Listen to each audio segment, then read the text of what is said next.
2025 भर्तियों का वर्ष आज ही सुनिश्चित करें अपना सिलेक्शन और डाउनलोड करें तैयारी कर लो ऐप।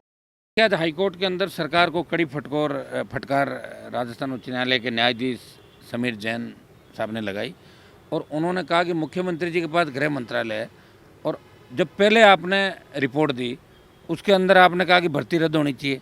अब ऐसा क्या हो गया कि लिख दिया भर्ती रद्द नहीं होनी चाहिए। वो नोट शीट कहाँ है जो भर्ती रद्द करने की थी? नोट शीट आप यहाँ पेश करें और ये मजाक बना कर रख लिया। आप तो एक लाइन में जवाब दें। हाईकोर्ट जस्टिस कहना था कि भर्ती में धांधली हुई है या पवित्र है भर्ती। मैं एक ही लाइन में जवाब पूछ रहा हूँ, इधर उधर घुमाए नहीं मुझ बातों। और हाईकोर्ट ने ऐसी डांट पिलाई है सरकार को कि कुछ उम्मीद राजस्थान के जवानों में जगी है। अभी सुनवाई और जारी रहेगी, हमारा धरना भी जारी रहेगा जब तक एक बार फाइंडिंग नहीं आ जाती तब तक हम इसमें आगे नहीं करते। अब तो कोर्ट के अंदर सारे हमारे वकील मजबूरी के साथ लड़ाई लड़ रहे हैं और हम यहाँ धरना स्थल बैठे हैं। दिल्ली कूच के कार्यक्रम की शीघ्र हम घोषणा करेंगे। सर, हाईकोर्ट ने फटकार लगाई है कि मुख्यमंत्री की जो रिपोर्ट है वो दबा के रखी है। मुख्यमंत्री जी आपने रिपोर्ट दबा के रखी है, आप वो रिपोर्ट लाओ जो आपने दबा के रखी है। ये नोट शीट आप इसकी दीजिए। आखिर भर्ती सही है या गलत, इसमें पवित्र है क्या भर्ती? इतना सा एक लाइन में बताओ। तो नहीं बोल पाई, बोलती बंद हो गई सरकार की। हाईकोर्ट ने कड़ी डांट सरकार को लगाई। सरकार की बहुत बड़ी इंसल्ट हुई है। और जिस तरह पहले लगातार ट्वीट चले 5 लाख और जब उनको शेडो बैन करा दिया तभी 20 लाख ट्वीट हुए, भजनलाल हटाओ राजस्थान बचाओ। भजनलाल जी के आसपास की जो टीम है वो लोग इस प्रदेश को बर्बाद करने पर तुले हैं। चाहे गौरव श्रीवास्तव जो इनका आईजी सिक्योरिटी देख रहा हो, बेडम हो, चाहे जोगाराम हो, चाहे के हो, चाहे कन्हैयालाल हो, चाहे तीसरे हो, चाहे चौथे हो, ये हालात राजस्थान के अंदर बन गए। भजनलाल जी खुद को कुछ पता ही नहीं है और नीचे के लोग ही भजनलाल बन के फ़ोन कर देते, मैं भजनलाल बोल रहा हूँ ये काम कर दो। लोग ये नहीं पता आप सीएम बोल रहे हो। सीएमओ से भजनलाल बोल रहा हूँ। हर कोई 15-20 तो सेकंड ग्रेड वाले और बैठे हैं, नए नए लड़के, जो हर कमरे में एक भजनलाल बिठा दिया। तो ये बुरे हालात राजस्थान के अंदर है और निश्चित रूप से राजस्थान गर्त में डूब जाएगा। और हमने दिल्ली तक इस बात को पहुँचाया है और शीघ्र ही अगर राजस्थान की व्यवस्था ठीक नहीं रही तो बहुत बड़े परिणाम इस राजस्थान सरकार को, राजस्थान की जनता को भुगतने पड़ेंगे।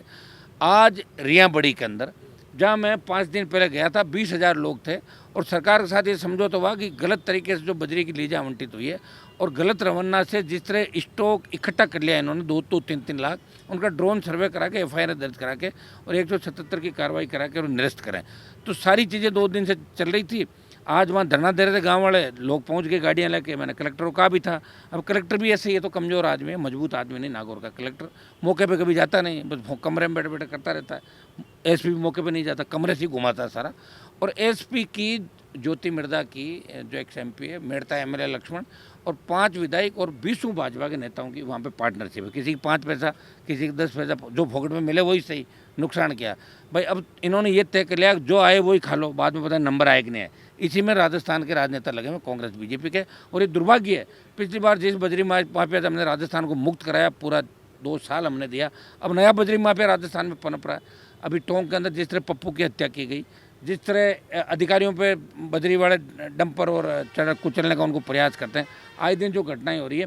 और रिया के अंदर फिर पुलिस को बुलाया उन गुंडों ने और पुलिस के 100 जवान रिया में खड़े थे और उनसे 50 मीटर दूर गुंडों ने कैंपर गाड़ियाँ उस धरने पर चढ़ाई, जिससे 8, 10, 15 ज़्यादा लोग इंजर्ड हो गए। मैं तो उनके कुशल होने की कामना करता हूँ, उससे कुशल हो जाए। DGP साहब से मैंने अभी बात करी है। मैंने कहा साहब आप राजस्थान की ओर ध्यान दें, बहुत बुरा हालात राजस्थान के अंदर। DG जो मैसेज देता है नीचे SP तक मैसेज नहीं पहुंचता। और हमारे वाले एक हेड कांस्टेबल रात को अपने बच्चे को बचाने के लिए रेलवे ट्रैक पे चला गया, 7-8 घंटे तक ड्रोन से लेके 200 पुलिसकर्मी, 200 RP कार्यकर्ता, और 6:30 बजे वो व्यक्ति मिला। उसको इतना प्रताड़ित किया, उसने कहा मैं तो अब जीना ही नहीं चाहता। ये हालात नागौर के अंदर बन रहे हैं, ये हालात राजस्थान के अंदर बन रहे हैं। तो कौन रखवाली करेगा इस राजस्थान की? कौन रखवाली करेगा हमारे नौजवानों की? कौन रखवाली करेगा किसानों की?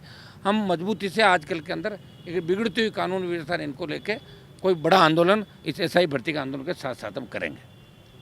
इसके द्वारा बयान दिया जा रहा है कि अपराध कम हो रहे हैं। हाँ, बस देखने को ये मिला है कि ज़्यादा हो रहे हैं। बयान तो कुछ भी दे दो, बयान के लिए कौन मना कर रहा है? आजकल तो ये हो गया कि जैसे भजनलाल जी की पर्ची खुल गई तो लोगों ने कहा जब भजनलाल CM बन सकते हैं तो कुछ भी हो सकता है। तो लोग चाहे जैसे बयान दे रहे हैं। अब बयानों को कोई महत्व इज्जत तो रही नहीं। कांग्रेस वाले सारे के सारे बयानवीर है। और देखिए अभी मैं एक नेता के कोई कार्यक्रम देख रहा था, कांग्रेस बीजेपी के नेता उसमें कांग्रेस के नेता के यहाँ कैसे गलबैयाँ ऐसे मिलके और ऐसे बात करते, मैं तेरी मदद कर रहा हूँ और ठीक है ना, तुम्हारी मदद हुई कि नहीं, हमने आपका बहुत ध्यान रखा, आप हमारा रखना। तो मिलके राजस्थान को कांग्रेस भारतीय जनता पार्टी के लोग लूट रहे हैं।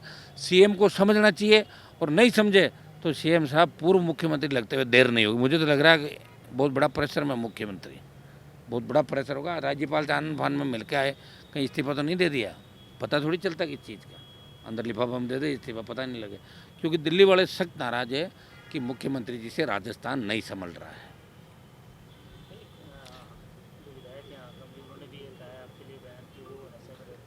अब सुनो मेरी बात, इनकी कांग्रेस के विधायकों की तो बात ही मत करो, इनकी हैसियत तो मोटरसाइकिल छुड़ाने की है नहीं, ये तो ऐसे ही भोंकते हैं। कौन पूछता है इनको, क्या जनाधार इन लोगों को? बिना पार्टी 3000 वोट लग सकते हैं क्या? देखिए, मैं उन्हीं लोगों के बयानों का जवाब दूंगा जो पार्टी बना के अपने दम पे 50,000 वोट ले ले। जो 1000, 2000, 500 के आदमी, उनके जवाब बयानों के जवाब देना मेरे लिए ज़रूरी नहीं।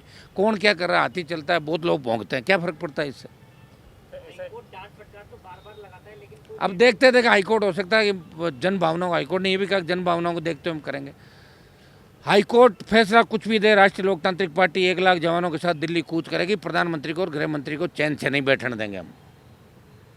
अगर फैसला पक्ष में आ जाता है तो फिर आ जाता है फिर क्या, पक्ष में आने के बाद तो फिर आरपीसी के पीछे पड़ के वो करवा लेंगे, फिर तो कोई दिक्कत ही नहीं है ना, हो जाएगा सारा काम।